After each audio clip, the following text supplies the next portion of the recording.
Hello again everyone, Adam here from FourFourTwo. Now, who remembers NFTs? What were that all about? Yeah, those kind of like digital things that everyone could kind of just screenshot. You remember the, what was it called here? Let me have a look. The Ape Kids Club that John Terry used to flog a couple of years ago that kind of went down the pan. Well, they're back, and this time it's to do with Cristiano Ronaldo. Yeah, reason being, Mr. Cristiano Ronaldo could be facing up to a $1 billion lawsuit after launching his own NFT collection in late 2023. This ended 2 years ago, really, in my opinion. But anyway, let's talk about it. Now, first and foremost, I find NFTs myself a little bit bizarre. I was told an analogy this morning about them that kind of makes sense, so I'll relay it to you. But imagine you were in the Louvre in Paris, in France. Obviously, you know where Paris is. And you're looking at the Mona Lisa. Obviously, that is available to public view if you buy a ticket in there. And it's in an art gallery. It's on public display. You can gather around and look at the Mona Lisa, a famous piece of artwork. However, an NFT would be if the Mona Lisa was there and everyone can look at it, but in the Louvre, there's a little cupboard around the back that only I have access into. And in that cupboard, there's a plaque that says, Adam Monk owns the Mona Lisa. That's what an NFT basically is. You kind of have some like little digital code that says you own it, but everyone can just see the image. And yeah, people are spending thousands of pounds on this still. So what has actually happened? Well, in the run-up to last year's World Cup in Qatar, Cristiano Ronaldo partnered with the company Binance, you might be aware. Now, Binance are the world's largest crypto exchange group, and Cristiano Ronaldo has launched his own collection of NFTs through them, and these NFTs depict some iconic moments of his career. So, the over a kick against Juventus, the goal for Manchester United in Porto in the Champions League, you remember that one. Lifting Euro 2016 as well, that'll be another one, and perhaps being compared to Lionel Messi as well, although I'm not sure how you'd capture that in NFT picture form, but that should be an iconic moment for him too. So some of the rarest collectibles in Ronaldo's NFT collection are sold for up to £10,000. But aggrieved customers claim that his endorsement has led them to make costly and unsafe investments. And this lawsuit has come a week after Binance reached a $4 billion settlement with US regulators, sparking the shock resignation of Changpeng Zhao as the CEO. So there's a lot going down over in the world at Binance. Yes, the billionaire Changpeng Zhao, the CEO, the ex-CEO of Binance, is facing prison time. He gets sentenced next year. This is because he's pleaded guilty to breaching anti-money laundering laws at the top of the company. It says here that according to the lawsuit, Binance's NFT sales were driven with the willing help and assistance of some of the wealthiest, powerful and recognised organisations and celebrities across the world, including Ronaldo himself. And yeah, also says there he's pretty much been used as a poster boy for Binance. I mean, who can blame them for that? Because look, the search for Binance has surged by 500% there after his collection was announced. So he has got a bit of clout as Cristiano. Court findings have apparently stated that Ronaldo should have disclosed how much he was being paid for the partnership with Binance, which he hasn't actually announced to the courts. And recently as well, only 2 days ago in fact, so Ronaldo so far has not commented on the situation, but he has come out and said that he is cooking something up with Binance. So in the face of a $1 billion lawsuit, I think there's more NFTs on the way for you NFT lovers out there. I'm going to be honest with you, reading this article that I've got in front of me here is absolutely insane. So I'm just going to have to show you this quote.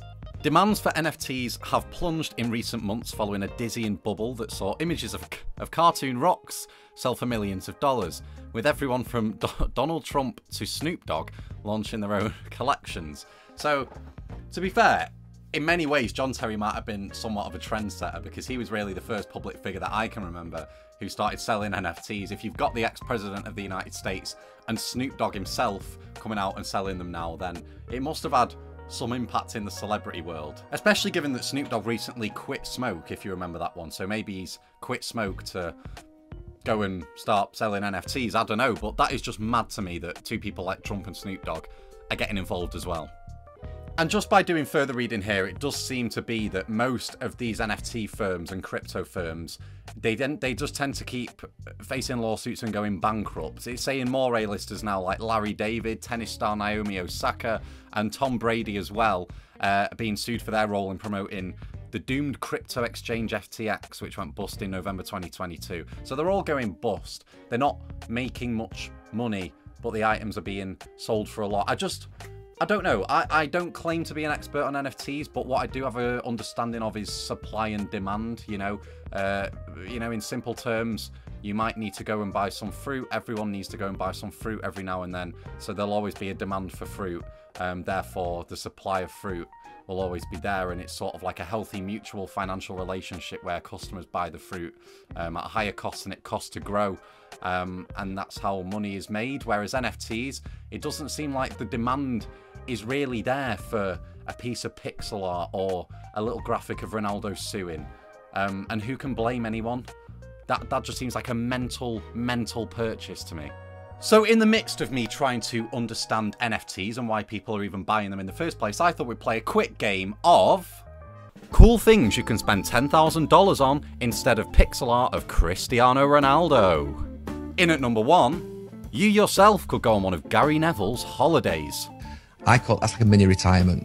Oh, sorry, Gary. Yep, a mini retirement. You could go to Paris, Madrid, Lisbon, anywhere, you name it. Just go for a weekend, 2 or 3 days, kick your feet back, buy some drinks, have a bit of food, soak up the sun, and that'll be less than 10 grand.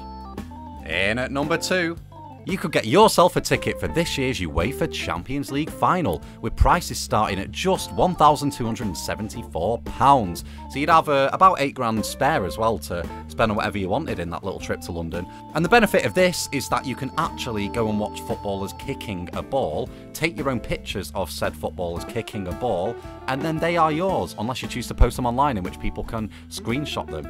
Very much like they can with an NFT, but you can really have your own collection of perhaps a footballer's most iconic moment themselves in a Champions League final, and you get to be there. So it's not just a picture of a monkey or Ronaldo. So that's another sensible investment. And in at number 3, you could pay to get me a green screen. Yep, I'm working on it. It's just because of the shape of the ceiling, which I'll fix. Just kind of hard to like string it across here and have it covering. I'll figure it out. I'll figure it out over the weekend. Now, what are the parallels between this case and the John Terry case? Well, not many, because this is a partnership for Cristiano Ronaldo with Binance, whereas John Terry and his NFT scheme, Kids Ape Football Club, was actually something that was founded by himself and lost 99% of its value over a year period.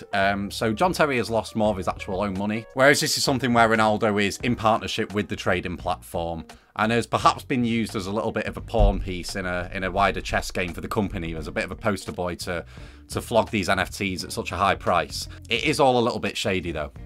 I guess we'll just have to wait and see as to what happens, really, if Ronaldo does end up facing the billion-dollar lawsuit, and whether it goes through, because, I mean, he's a very powerful man, and he's working in partnership with a very rich company as well. And if he does lose $1 billion, I'm sure he'll have a few change spare as well to keep himself going. He's a pretty well-off bloke, Ronaldo, but NFTs in general just make no sense to me, and never, ever have, and never will. And I'm surprised that I'm still talking about them and that a story has come up today about them, because I thought they were a thing of the past, really. But apparently not. Anyway, you can let me know what you think about NFTs in general in the comments down below. And just enjoy the weekend. We've got some big games coming up. City, Tottenham, Newcastle, United as well.